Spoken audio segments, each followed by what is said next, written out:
Yo, yo, yo, it's Big Ant, the spokesman, man. We back. Another edition of Urban Politicians TV, UPTV. Make sure you stay on your pivot at all times, man. Had to come tap in as the conversation surrounding the business issues and legal matters with Jay-Z's first album, Reasonable Doubt, have made its way into the news and the headlines once again. Now, we all seen what went down over the years with the split up of Rockefeller, with Jay-Z and Dame Dash having their issues, them two being the faces and leaders of the brand in the public eye. Also, behind the scenes, Boss Biggs, where we saw this conversation of Reasonable Doubt being split up three ways. What was going to happen with this? Dame Dash wanted to do the NFTs at one point and everything like that. And then we get to this point right here where Dame Dash lost a legal matter in court with the 2016 film, where the judge then eventually ruled to cover the $820,000 debt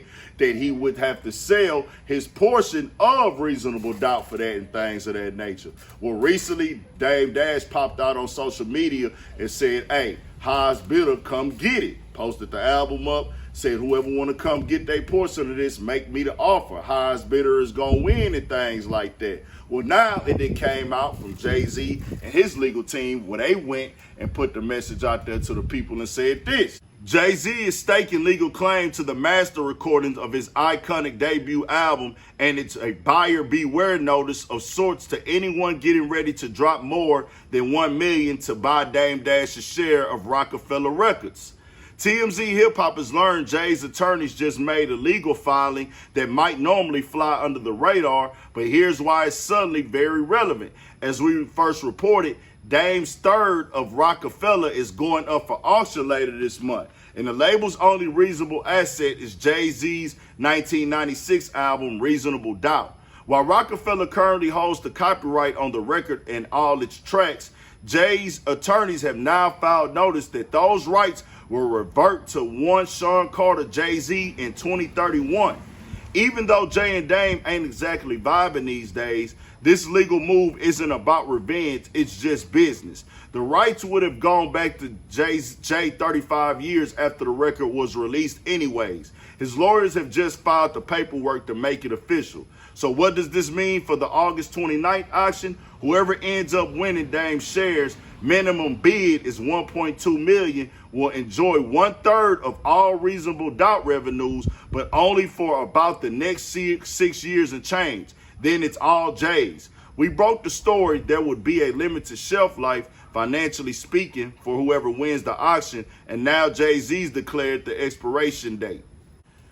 And Jay-Z and his legal team is putting it out there to anybody who's trying to buy the album that, hey, I'm going to be getting it back in years, so it don't matter. You're going to be wasting your money anyways unless you just got the money to blow or mess off, or you want to get your quick flip on. All the rights and everything like that, mine in 35 years regardless, because that's how the contract went, or that's the way that they reported and everything like that. They saying this is just the business side of it or how they doing things, but Dame Dash is trying to collect their bread for it right now. I don't know if he actually wanted to sell it, or is he like, well, they forcing me to sell it, so I'm going to just go on and cash out on it and everything like that.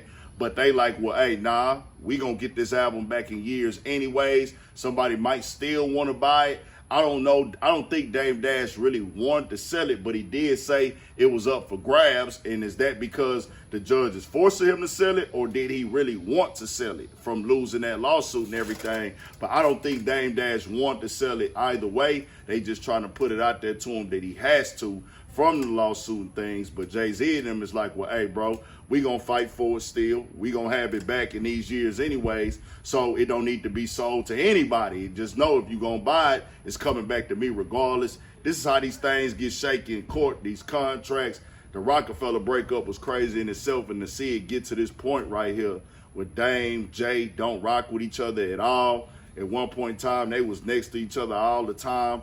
Most definitely one of the most powerful record labels that I really, man, they was going crazy, dog. And to see it get to this point this many years later, I do want to hear what Dame Dash has to say about this. Just me learning the business side of the game. I'm always wanting to know how these things work, these clauses and these contracts, 35 years later, we done seen how the music business moved. Plus, they did have a distributor involved in this as well. So we shall see what goes on with it. And I'm really just be thinking about this when Dame had the Dream Team stuff going. They brought Dipset to Rockefeller. They already was running with Beanie Sigel, Memphis Bleak, and others.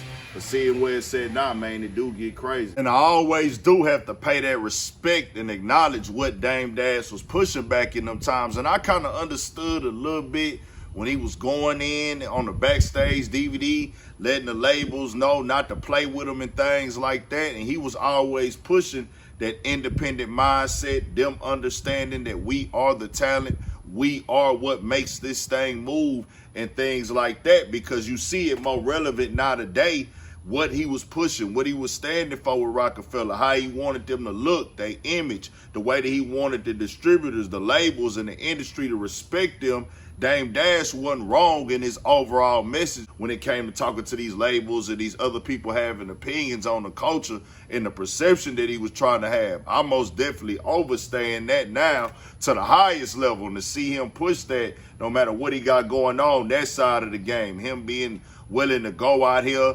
And when Chainz get having situations with Rockefeller, he the CEO, he going to the jury stores and pressing a line on it and things like that. He out there fighting for his artists. So I would always want to have a Dame Dash in my corner if I'm pushing a label and a brand and things like that. Now, the way the communication come off and how people might be offended about it, we could talk about that and get that better understood. But that nigga Dame Dash really was handling business, and I respect that part of the game for sure. Yeah, I grew up in Harlem on the concrete, and I hear about all these different lifestyles, and I'm like, yo, I got to see what that's like in person so I could decide which life I like.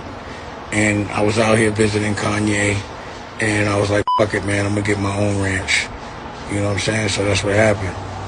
Yeah, a lot of that, yeehaw. So we built got cabins and all type of horses. Little 25 acres, you know what I mean? And Dame was posted up on his ranch in the midst of everything going on, showing he was straight, kicking it with his fam and everything like that. So he gonna be all right. We know Jay-Z doing things, and he gonna be all right. So I guess everything is gonna be everything in the end. And it's just gonna be what it is. Tell me what y'all think. We got more coming, more videos, all that. 1000 shit show. Stay on your pivot.